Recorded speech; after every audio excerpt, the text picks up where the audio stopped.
Le Ministorum est l'une des organisations les plus importantes de l'Imperium, terriblement puissante, unificateur de la foi des hommes. Portant la lumière du credo impérial, son influence s'étend dans pratiquement toutes les autres organisations impériales. Elle dispose d'importantes armées, une richesse quasi illimitée. Ses relations avec l'Inquisition sont en général très bonnes, à un tel point que la plupart des agents de l'Inquisition ont du mal à dissocier ces deux organisations, surtout ceux provenant de l'Ordo Hereticus. La raison est que la plupart des inquisiteurs de cet ordo ont été formés par le Ministorum. Elle reste aussi très importante pour l'Ordo Malleus, car elle dispose de nombreuses organisations dédiées à combattre les démons des puissances de la ruine. Malgré qu'elle soit une organisation avec un pouvoir démesuré, elle dispose de nombreux ennemis et de conflits en son sein. Entre les conflits idéologiques propres à chaque membre ou à chaque culte, ceux l'infiltrant de l'intérieur pour causer chaos et destruction, comme lors du siège de Vrask, ou détournant la foi des hommes pour en faire une odieuse parodie, et l'incurable cancer que représente la tendance du Temple.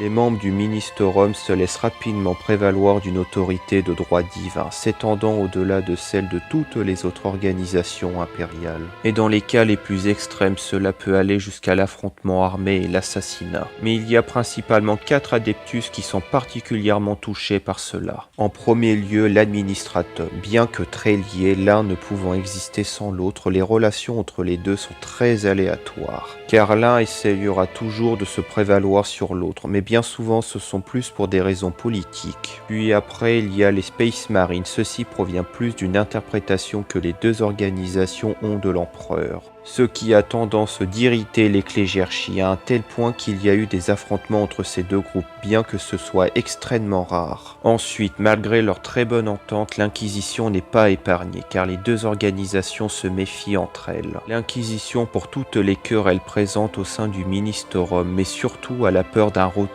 à la puissance que possédait l'ecclésiarchie pendant l'âge de l'apostasie, mais surtout lors du règne de sang de Vandir. Alors que pour le Ministorum, c'est surtout pour la présence des radicaux au sein de l'Inquisition. Pourtant, c'est surtout les oppositions avec l'Adeptus Mechanicus qui sont les plus sanglantes et les plus virulentes.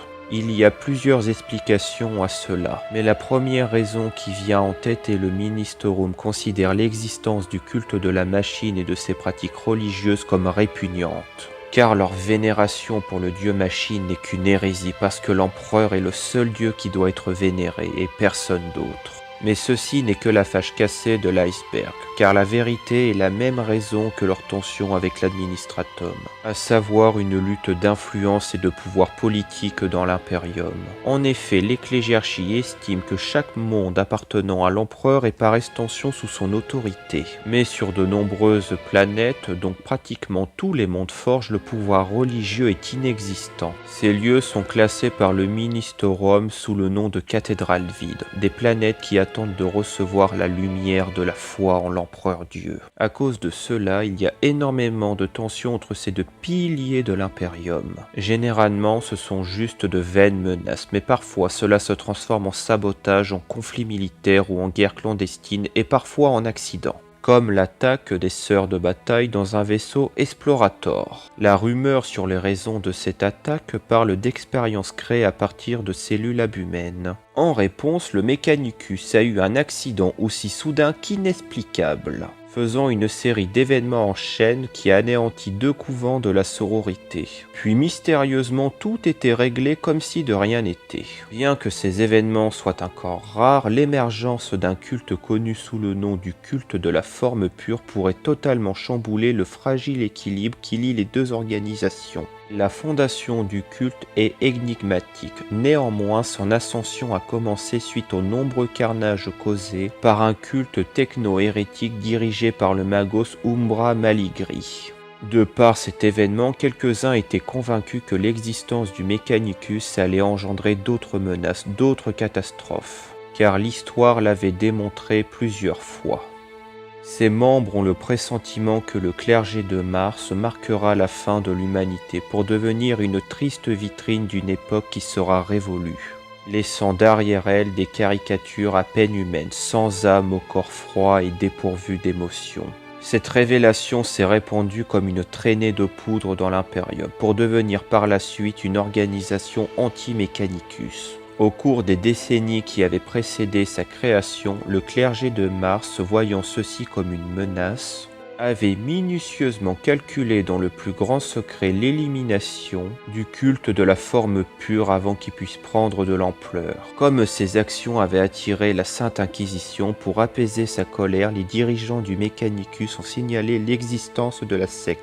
Ils espéraient secrètement que l'Inquisition allait se charger de détruire le culte de la forme pure. Néanmoins, le résultat fut très différent de celui escompté par les disciples de l'Omni-Messie, l'Inquisition ayant plutôt opté pour une surveillance avant de prendre une décision. Par la suite, le culte se releva de nouveau, devenant plus fort, changeant sa méthode d'approche, en laissant leur rancune qu'ils ont envers le Mechanicus se répandre dans toute la galaxie, et créant par la suite son propre groupe de missionnaires pour diffuser son message. Par la suite, ils commencèrent à recevoir le soutien de l'ecclésiarchie, tandis que les inquisiteurs qui avaient enquêté sur le culte pour voir s'il avait été motivé par autre chose que par un amour fervent de l'empereur, au fil du temps, certains membres, en particulier les puritains de l'Ordo Hereticus, avaient trouvé leur philosophie très intéressante.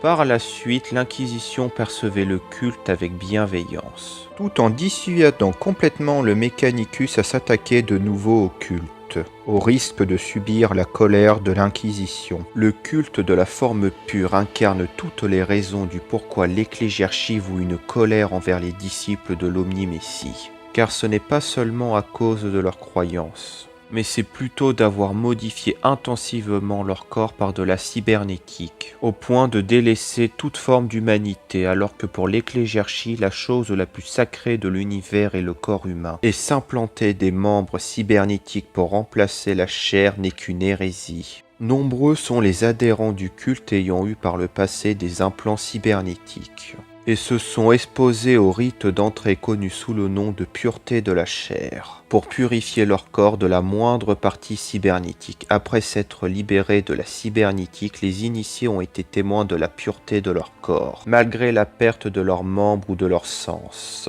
La plupart des adeptes sont composés de personnes connues sous le nom des intouchés.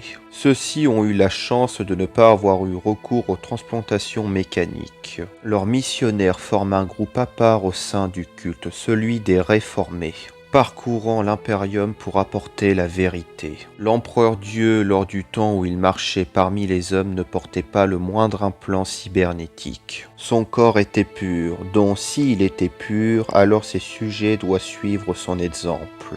Les réformés sont des personnes qui ont passé le rite de la pureté de la chair, et ont reçu à la place des greffes, non pas mécaniques, mais des membres et des organes élevés en cuve. En dépit du fait qu'ils soient souvent mal formés et peu élégants, pour le culte ceci est la preuve d'un avenir où l'humanité restera pure. Les raisons de rejoindre le culte de la forme pure sont très diverses. Pour certains, ça a été de se rendre compte que la cybernétique fait plus de mal que de bien, ou que le Mechanicus va mener l'humanité vers une horrible destinée. Parfois, elle invite des personnes influentes à les rejoindre pour avoir une bonne image. Elle offre aussi un but et une raison de vivre à ceux qui n'en avaient pas.